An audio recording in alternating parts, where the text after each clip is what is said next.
मस्जिद को शहीद किया गया था, मगर मस्जिद तो शहीद करने वालों ने शहीद किया, मगर उन्होंने हिंदुस्तान की बुनियादों को कमजोर कर दिया। तुमने अपने जालिम हाथों से एक मुबारक जगह को उसको शहीद किया, मगर हिंदुस्तान को तुमने हिला दिया, रूल ऑफ लॉ को हिला दिया। सुप्रीम कोर्ट ने अंग्रेजी में कहा था अपने जजमेंट में, demolition of Babri Masjid is an egregious act of criminal act कहा था। आप कोई नहीं बोलते। हमने पूछा पार्लियामेंट में, मैंने पूछा कि आजम खान के ऊपर मुकदमा कौन सा है, सीबीआई का या जो भी पुलिस ने मुकदमा किया, कि आजम खान जो मंत्री थे उन्होंने लोगों का तकर्रुर किया, नौकरी दी, उनको जेल में डाल दिया। तो क्या अखिलेश यादव खामोश बैठे थे 5 साल, कुछ नहीं किया? एक मिनिस्टर है आजम खान थे, लोगों को नौकरी दी, उसके ऊपर केस बुक हो गया, तो क्या अखिलेश यादव कुछ नहीं किए? इतना बड़ा बड़ा रोड बनाए, हर काम बोलते मैंने किया, तो फिर आजम ने क्या किया था? आजम खान जेल में है और अखिलेश यादव बाहर कैसे, बताओ? तो मालूम हुआ कि सीबीआई, नरेंद्र मोदी की सीबीआई सिर्फ मुसलमानों के खिलाफ इस्तेमाल होती है, अखिलेश के खिलाफ नहीं इस्तेमाल होती।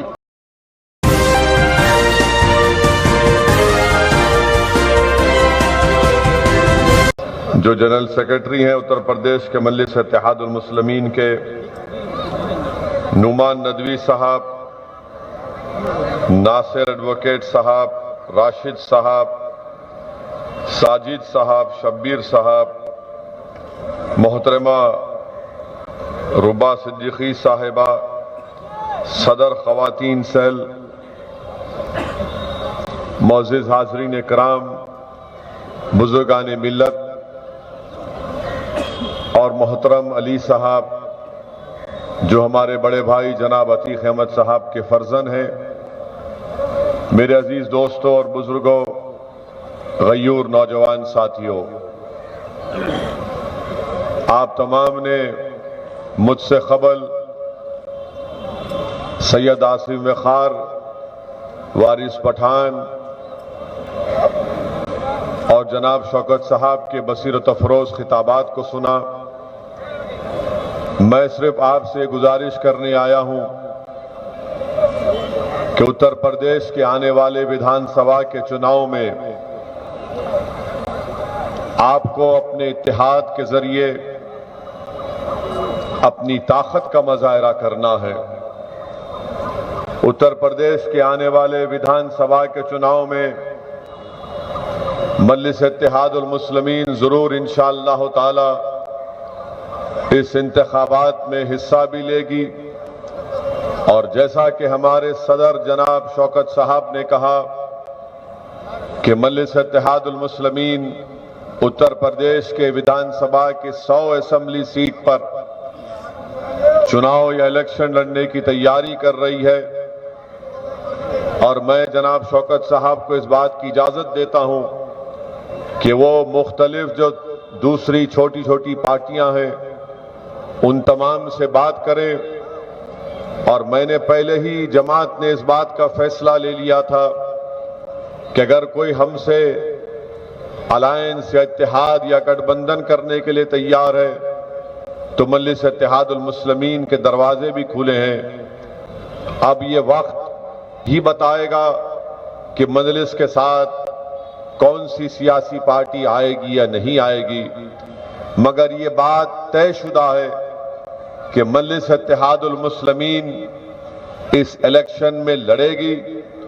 और जो मजलिस के मुखालिफीन ये समझ रहे हैं कि मजलिस का मौक़िफ़ 5 साल पहले जैसा था वैसा है, तो मैं इन मुखालिफीन मजलिस को बताना चाहूंगा कि 5 साल एक लंबा अरसा होता है एक सियासी पार्टी की जिंदगी में। हमारी जिम्मेदारों ने उत्तर प्रदेश मजलिस इत्तेहादुल मुस्लिमीन को मजबूत किया, जमीनी सतह पर संगठन को मजबूत किया और पहले से ज्यादा मजलिस इत्तेहादुल मुस्लिमीन अल्हम्दुलिल्लाह उत्तर प्रदेश में ताकतवर मौक़िफ़ रखती है और ये नजर आ जाएगा जैसे जैसे इलेक्शन की तारीख करीब आएगी, इन तमाम लोगों को जमीनी हकीकत का पता चल जाएगा। मैं आपसे सिर्फ यही गुजारिश करने आया हूं और मैं अपनी हर तकरीर में इस बात को कहता हूं, दोहराता हूं कि उत्तर प्रदेश में मुस्लिम अक़लियत को अपनी एक सियासी लीडरशिप को बनाना है। मैं यहां पर उत्तर प्रदेश में अपनी मकबूलियत में इजाफा करने के लिए नहीं आया हूं, न जितने यहां पर मंच पर, डायस पर, शयनशीन पर जो मजलिस के जिम्मेदार बैठे हैं वो अपनी मकबूलियत के लिए या अपनी अना की तस्कीन के लिए आपके दरमियान में आकर तकारीर नहीं कर रहे। हमारा यहां पर आना, हमारा इस विधानसभा के चुनाव में इलेक्शन लड़ना, एक ही हमारा मकसद है कि उत्तर प्रदेश के मुसलमानों को उनका हिस्सा मिले। हमारी लड़ाई हिस्सेदारी की लड़ाई है और हमको अपना हिस्सा हासिल करना है। मजलिस इत्तेहादुल मुस्लिमीन यही चाहती है कि उत्तर प्रदेश में मुस्लिम अक़लियत की 19% आबादी है और इस 19% आबादी को ये जरूरी है कि वो अपनी लीडरशिप को बनाए। लड़ाई हिस्सेदारी की है, लड़ाई समझौते की नहीं है, लड़ाई अपने मफादात को बेचने की नहीं है, बल्कि अपने मफादात के तहफ़्फ़ुज़ की लड़ाई है। लड़ाई मुसलमानों के हक की लड़ाई है, लड़ाई मुस्लिम वोटों को बेचने की नहीं है। जो बरसों से मुस्लिम वोट को बेच रहे हैं, मैं उन दलालों से कह रहा हूं कि अब तुम मुस्लिम वोट को नहीं बेच सकोगे। हम अपने हक की लड़ाई लड़ रहे हैं, हिस्सेदारी की लड़ाई लड़ रहे हैं, हम अपनी लीडरशिप को बनाने की लड़ाई लड़ रहे हैं। मैं आज यहां पर सीसामाऊ की विधानसभा के उन तमाम लोगों से अपील करने के लिए आया हूं कि उत्तर प्रदेश की सियासत को आप मुझसे बेहतर जानते हैं। उत्तर प्रदेश की सियासत में हर समाज ने अपनी एक लीडरशिप को बना ली। अगर यादव समाज है तो यादव समाज समाजवादी पार्टी से पूरी तरीके से वाबस्ता हो चुका है। यादव समाज का उत्तर प्रदेश में 9% के करीब उनकी आबादी है। मुलायम सिंह यादव को मुख्यमंत्री बना दिया, फिर अखिलेश यादव को बना दिया। आप वहीं पर चले जाइए, बहुजन समाज, जाटवों ने बहन मायावती को अपना नेता बनाया और उनको मुख्यमंत्री बनाया। ये बात बिल्कुल सच है कि जब कभी भी समाजवादी पार्टी की सरकार बनती है, उत्तर प्रदेश के हर थाने में कम से कम 2 ऑफिसर्स यादव समाज के तकर्रुर हो जाते हैं। ये बात बिल्कुल सही है कि जब कभी भी समाजवादी पार्टी की सरकार बनती थी तो ठेकेदार में अगर सबसे बड़ा काम किसी को मिलता तो यादव बरादरी के लोगों को मिलता। ये बात बिल्कुल सच है कि आज बीजेपी की सरकार उत्तर प्रदेश में, मगर आज उत्तर प्रदेश के अगर आप पुलिस स्टेशन और थानों में जाएंगे तो कम से कम 2-2 ठाकुर ऑफिसर आपको मिल जाएंगे। इसलिए कि मुख्यमंत्री तो बीजेपी का है मगर राज ठाकुरों का है, नाम योगी है मगर दिल से ठाकुर है, इसीलिए तमाम ठाकुरों का तकर्रुर करते हैं। उत्तर प्रदेश की सियासत की हकीकत यह भी है, अगर ब्राह्मण है 6 या 7% है मगर मुत्तहिद है और अपने वोट की अहमियत को और अपने वोट की ताकत के जरिए अपने समाज की ना सिर्फ हिफाजत करते हैं बल्कि अपनी लीडरशिप को मजबूत करते हैं। उत्तर प्रदेश में राजभर है, उत्तर प्रदेश में कुर्मी है, तो मां और बेटी लड़ रहे हैं कि कुर्मी का लीडर कौन है। इसीलिए अनुप्रिया पटेल को नरेंद्र मोदी ने अपना मंत्री बनाया। आगरा के अतराफ में फिरोजाबाद में बाघेल है तो बाघेलों ने बाघेल को अपना नेता बनाया। तो उत्तर प्रधानमंत्री ने बाघेल साहब को गवर्नमेंट ऑफ इंडिया में यूनियन मिनिस्टर बना दिया। मेरे अजीज दोस्तों और बुजुर्गों, जाट है तो जाटों ने तय कर लिया कि अखिलेश से अलायंस करेंगे। और जाट कितने फीसद है? क्या 19% है? नहीं है। मगर आज जाट ये कह रहा है कि अखिलेश से अलायंस हो गया तो शायद हमारा आदमी डिप्टी चीफ मिनिस्टर बन जाएगा। ऐसे तमाम जात और बरादरियों का नाम ले सकता हूं। मेरे अजीज दोस्तों और बुजुर्गों, मैं आपसे मुखातिब हूं। मैं उत्तर प्रदेश के मुसलमानों से खुलकर कह रहा हूं, मुझे डरने और घबराने की जरूरत नहीं है। मेरी फितरत में यह नहीं है कि मैं अल्फाज चाप कर अपना पैगाम दूं, बल्कि मैंने हमेशा से सिर्फ अल्लाह से डरकर आपके सामने हकीकत को बयान किया। और आज आपसे कह रहा हूं, आप मेरी इस बात को ज़हन नशीन कर लीजिए कि उत्तर प्रदेश के मुसलमान पढ़ाना चाहिए। उत्तर प्रदेश के मुसलमान इस बात 3% तकलीफ में है कि सिर्फ 4% के करीब 3% बच्चे हमारे ग्रेजुएट होते हैं। तो याद रखो उत्तर प्रदेश के मुसलमान, अगर तुमको शिकायत है नाइंसाफी की, अगर तुमको इस बात को, अगर तुमको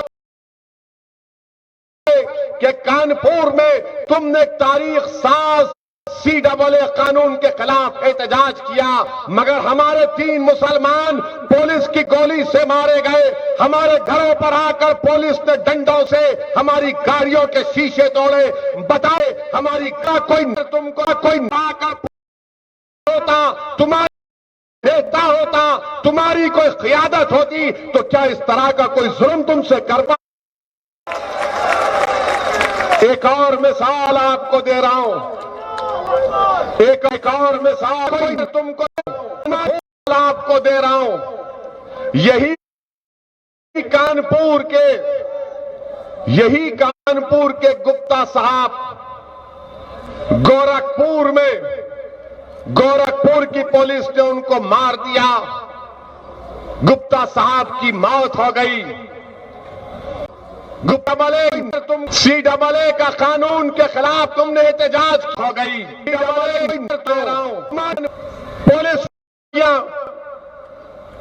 पुलिस फायरिंग में 3 मुसलमान मर गए।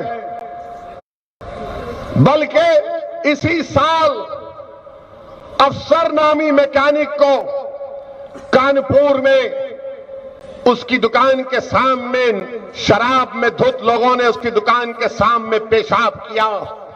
तो अफसर ने कहा मत पेशाब करो, तो जालिमों मत पेशाब करो, तुमको उसको मार दिया। अफसर पर गाड़ी चढ़ाकर उसको मार दिया। गुप्ता साहब गोरखपुर की पुलिस मारती है।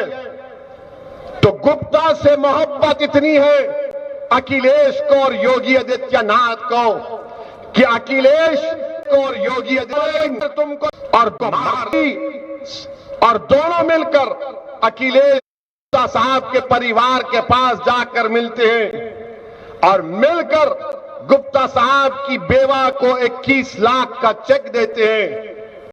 योगी आदित्यनाथ गुप्ता परिवार से मिलकर 51 लाख का चेक देते हैं और एक सरकारी नौकरी देते हैं। बताओ कितने गुप्ताओं का ग्रुप है, शुभ है, कितने गुप्ताओं का वोटर लिस्ट में नाम है। तुम 19% हो मुसलमानों, तुम्हारे खून की अहमियत नहीं है, याद रखो। तुम्हारी जिंदगियों की अहमियत नहीं है, तुम्हारे बच्चों के मुस्तकबिल की अहमियत नहीं है। और तुम ताली नहीं मारोगे, तुम जोश और जज्बे नहीं है, साथ होश के साथ फैले और तुम तो है। अगर गुप्ता फैसला लोगे, अगर गुप्ता पुलिस की गोली से या पुलिस के जुल्म से मरा तो फिर CAA में भी मरने वाले थे। काशगंज में अल्ताफ मारा गया, उन मरने वाले थे। फैसल मारा गया। बताओ इनकी मौत पर कौन रोएगा? कौन रोएगा इनकी मौत पर? पैसे देना तो दूर की बात, ये समाजवादी हो या बीजेपी हो, बीएसपी हो, कांग्रेस हो, ये तुम्हारे मरने वालों के लिए फिक्रमंद नहीं होते, आंसू भी नहीं आते इनकी आंख में। गुप्ता मरता है तो 21 लाख का चेक अखिलेश देते हैं, मुख्यमंत्री 51 लाख का चेक देते हैं। बताओ, काशगंज का अल्ताफ होते की मौत का एक मजाक बना दिया गया। पुलिस स्टेशन में पुलिस के लोगों ने उसको फांसी देकर मार दिया। उन्नाव का फैसल बच्चा जो तरकारी बेचता, 12 साल का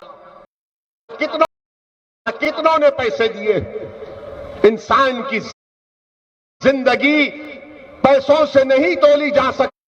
बता रहा हूं, जब एक इंसान मरता है जो मुसलमान नहीं है तो उसकी जान की कीमत है, और जब मुसलमान मरता है तो उसकी कीमत है जान।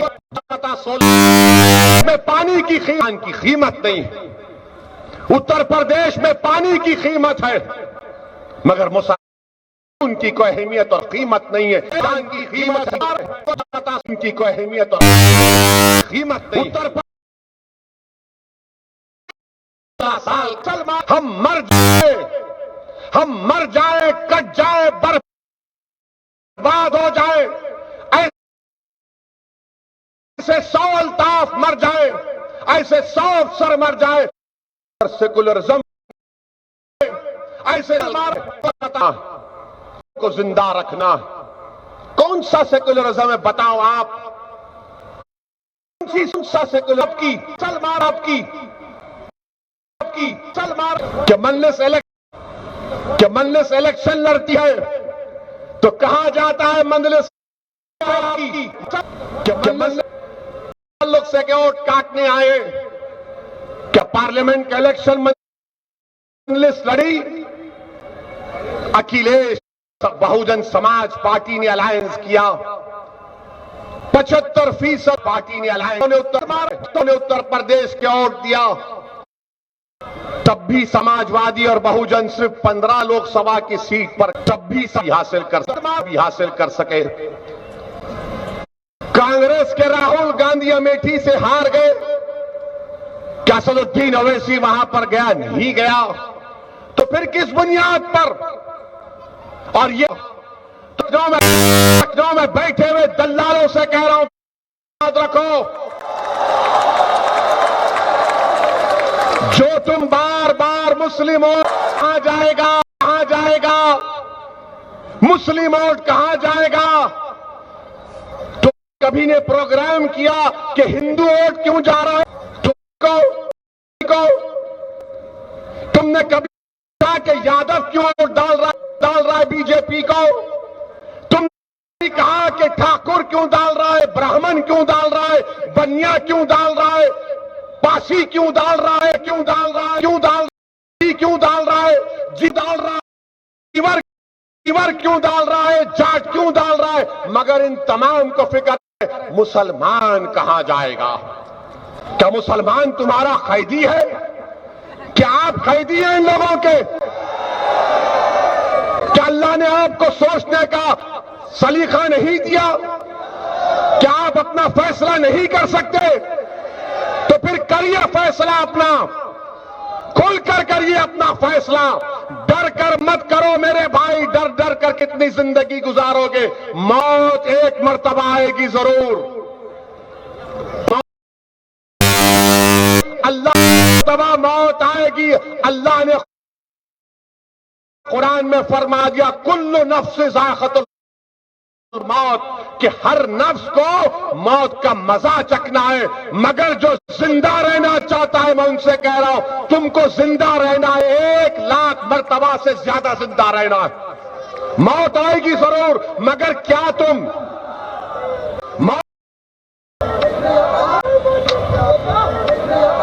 रुक जाइए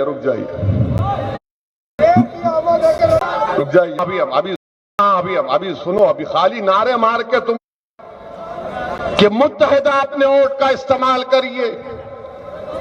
हर बार आकर कहेंगे ये जीतेगा वो हारेगा। अरे कि हम ठेका लेकर बैठे हैं किसी की जीत और हार का? आपने नहीं देखा कि कैसे यहां पर हमारे बड़े भाई अतीक साहब की हमारी उनकी बेगम जब वो अपने शौहर का खत पढ़कर सुना रही थी तो उनकी आवाज जज्बाती हो गई। हमारी बहन अतीक अहमद जेल में है, अतीक खान जेल में, आजम खान जेल में है, मैंने खान जेल में है। आजम खान पार्लियामेंट की से 3 दिन पहले पार्लियामेंट की तकरीर उठाकर देख लो कि जब नरेंद्र मोदी की सरकार ने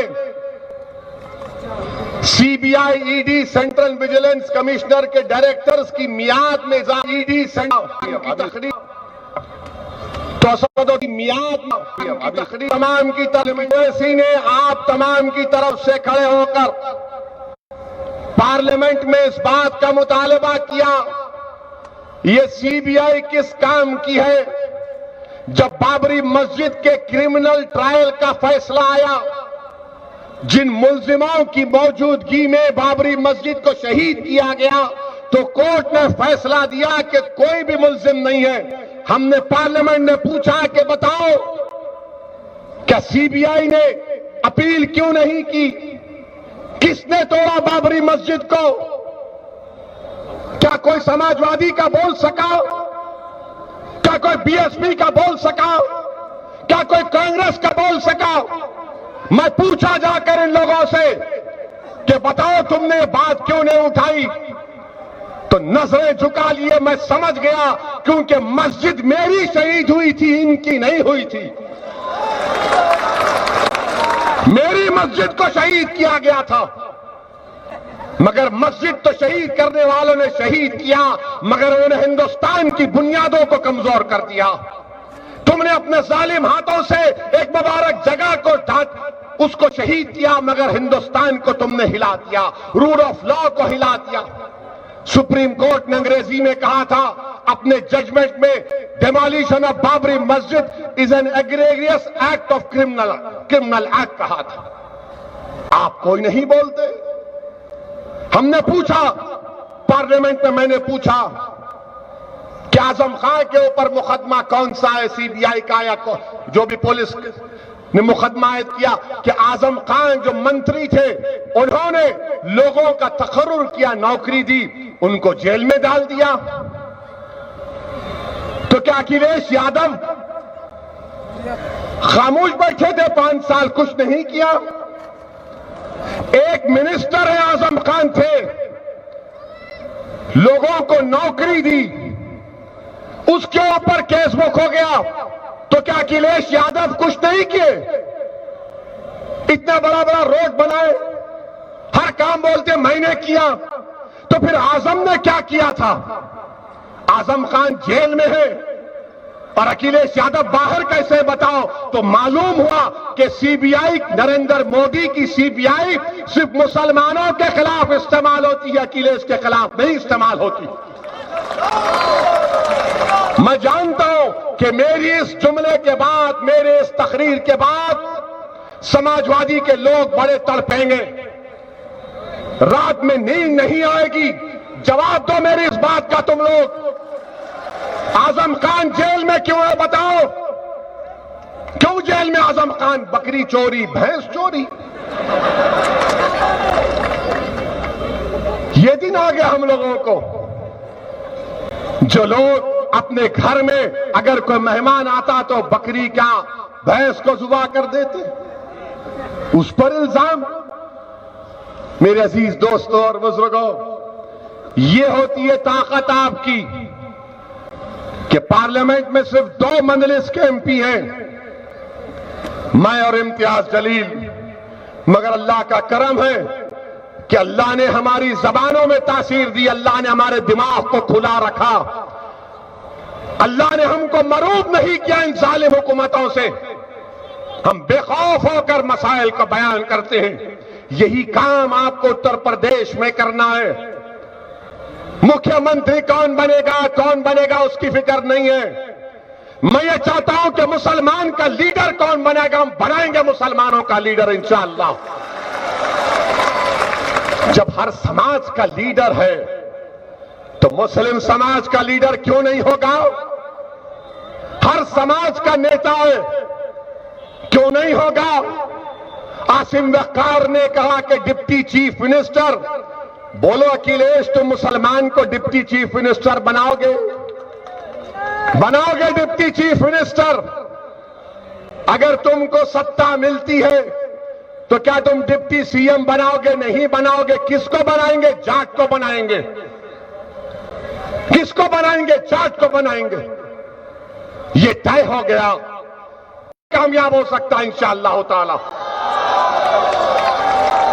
क्या हम बीजेपी को नहीं रोक सकते?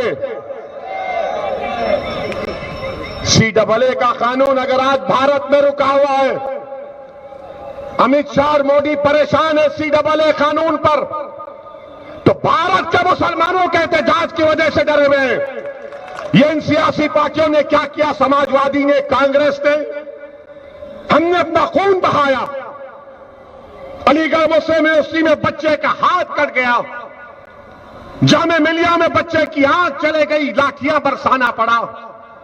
दिल्ली के फसादात में हमारे घरों को जला दिया गया, 19 मसाजिद को नुकसान या जला दिया गया। अरे तुम्हारा क्या नुकसान हुआ? हमने एहतजाज किया, जमहूरी तरीके से एहतजाज किया तो मोदी और अमित शाह डर गए। जब तुम डर को निकालोगे अपने दिलों से उत्तर प्रदेश के मुसलमानों, तुम्हारी क़यादत उसी दिन बन जाएगी। तुम जंग से पहले उत्तर प्रदेश के मुसलमानों, मैं तुमसे कह रहा हूं, भीख मांग रहा हूं, तुम जंग से पहले नतीजे की फिक्र मत करो। 60-65 साल हो चुके हैं, तुमने क्या हासिल किया बताओ? 19% की आबादी, 28% उत्तर प्रदेश की जेलों में मुसलमान हैं। अतीक अहमद के भी औलाद है, बड़ा बेटा गैब है। एक बहन हमारी तकलीफ से अपने शौहर की खत को पढ़ रही है। गुजरात की जेल में अतीक अहमद को रख दिया गया। हम अहमदाबाद गया, मैं मिलना चाहता था अतीक साहब से, तो गुजरात की सरकार ने, बीजेपी ने कहा कि ओवैसी नहीं मिल सकते। मेरे अजीज दोस्तों और बुजुर्गों, इस नाइंसाफी को खत्म करना है। अगर आप इसी तरह सोचते रहेंगे कि कैसा होगा, क्या होगा, याद रखो, शैतान हर नेक काम करने से पहले इंसान को डराता है। शैतान और नफ्स एक मुसलमान से कहता है कि मत कर ये नेक काम, आप सोच लो, अगर आप सुबह उठेंगे कि मैं नेक काम करूंगा, शैतान बोलेगा ये करेगा तो पैसों का खर्चा होगा। तुम नेक काम करोगे तो नफ्स बोलेगा अरे बाद में किया जा सकता है। मेरे अजीज दोस्तों और बुजुर्गों, उत्तर प्रदेश के खास तौर से गयूर मुस्लिम नौजवान, ये लड़ाई तुम्हारी लड़ाई है, अपनी लड़ाई नहीं आया हूं। मैं तुम्हारी जवानी को बचाना चाहता हूं। मैं चाहता हूं कि जब तुम्हारी जवानी होगे, जब मैं नहीं रहूंगा, मैं कब्र में रहूंगा, तुम जोश में रहो, तुम्हारा राज रहे, तुम्हारी क़यादत रहे, तुम्हारी तुम लड़ाई मैं रहे, तुम्हारी इज्जत बहाल हो जाए। नौजवानों, ये लड़ाई तुम्हारी है। अगर आज मजलिस लड़ रही है तो ये नौजवानों को उनके रोशन मुस्तकबिल के लिए, नौजवानों का रोशन मुस्तकबिल हो। ये मैं क्यों कह रहा हूं? ये मैं इसलिए कह रहा हूं कि अंग्रेजी का एक लफ्ज है इंटरजेनरेशनल मोबिलिटी, जिसका मतलब यह है कि अगर बाप इतना कमाता था तो बेटा बाप से ज्यादा आमदनी है। अगर बाप इतना पढ़ा था या मां इतनी पढ़ी थी तो बेटा और बेटी अपने मां और बाप से ज्यादा पढ़ेंगे। आपको मालूम, उत्तर प्रदेश के मुसलमानों, भारत में दलितों का, हमारे हिंदू भाइयों का, ईसाई भाइयों का, सिख भाइयों का, अगर उनके वालिद मिसाल के तौर पर साल में अगर 5 लाख कमाते थे तो उनका बेटा उनके वालिद से, उनके पिताजी से ज्यादा कमाता है।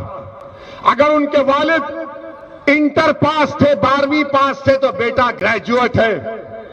कौन सी कौम है, कौन सी कौम है जो अपने बाप से भी ज्यादा नहीं बढ़ सकी तो मुसलमान है। ये डेटा है इसका रिकॉर्ड है। मुसलमान ख्वाबों को, अपनी उम्मीदों को, अपने बच्चों के रोजगार को, बच्चों के तालीम को तुम उसको खबर बना देते हो, बर्बाद कर देते हो, क्योंकि ये जानते हैं, ये नाम निहाद सेकुलर पार्टी के लोग, कि मुसलमान को सिर्फ डराओ बीजेपी से। बताओ कानपुर के मुसलमानों, तुम अल्लाह से डरते या मोदी से डरते? बताओ। तुम योगी से डरते, अल्लाह से डरते? बताओ। तुम क्या अखिलेश से मोहब्बत करते या अल्लाह से मोहब्बत करते? बताओ। तुम उम्मीदों कह रहे हो, मोहब्बत और डर जब तुम खुलकर कह रहे हो तो करो मोहब्बत अब्बुल आलमीन से, जो हमारे मुकद्दरों का फैसला करने वाला। और याद रखो, अल्लाह उस कौम की हालत को नहीं बदलता जो अपने आप को बदल, और यार नहीं। अगर तुम अपने आप को बदलने के लिए तैयार हो जाओगे तो अल्लाह की तरफ से नुसरत भी आएगी।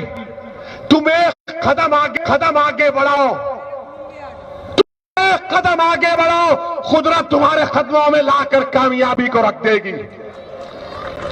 कब तक आकर कामयाब आओगे इन जालिमों की तरफ? तुमने जालिमों के लिए तैयार इख्तिदार दिया। बताओ मुसलमानों को क्या मिला? खैरात मिली। खैरात कब को मेरे अजीज दोस्तों के लिए तैयार नहीं। सच है, सियासत है, और सियासत में आपको अपने नियत को जानना पड़ेगा। डर की बुनियाद पर वोट मत दो, डर की बुनियाद पर वोट देने की जरूरत नहीं है। बताओ, आज अगर भारत में बीजेपी के पास 300 से ज्यादा एमपी है, तो आपको मालूम कि सिर्फ भारत के 6% मुसलमानों ने बीजेपी को वोट दिया, बाकी के तमाम ने ओवैसी को नहीं दिया, इन लोगों को वोट दिया, इन लोगों को वोट दिया। तब भी तुम्हारे वोट बीजेपी के खिलाफ पड़े, मगर कौन जीत रहा है? इसीलिए मैं आपसे कह रहा हूं कि अपने घर में चिराग जलाओ, पहले अपने घर को आबाद करो, अपनी एक सियासी कुव्वत को पैदा करो, अपनी एक क़ियादत को बनाओ। ये इन बातों पर आपको गौर करना है। इंशाअल्लाह ताला यहां से मजलिस का उम्मीदवार होगा। कितने मर्तबा यहां विधानसभा के असेंबली हलके की आवाम ने सोलंकी परिवार के कितने 4 लोगों के मेले बनाया? कितने बार? क्या मिला? क्या मिला? अब भी आके बोलेंगे ओवैसी की बात, बीजेपी आ जाएगी। आप ये बात सुनिए, हम बचपन में सुनते थे हमारे घर में कि सो जाओ वरना शेर आ जाएगा। अब ये कब तक कहानी सुनाओगे हमको सोलंकी? शेर आ चुका है, जाग चुका है, ये तमाम शेर बन चुके हैं। बीजेपी का डर किसी और को दिखाओ। 7 साल से मोदी प्रधानमंत्री है और अखिलेश की कैबिनेट का सबसे बड़ा मुस्लिम मंत्री जेल में है, और अखिलेश को मोदी कुछ नहीं करते। कौन बी टीम है? अब कौन मिला हुआ है?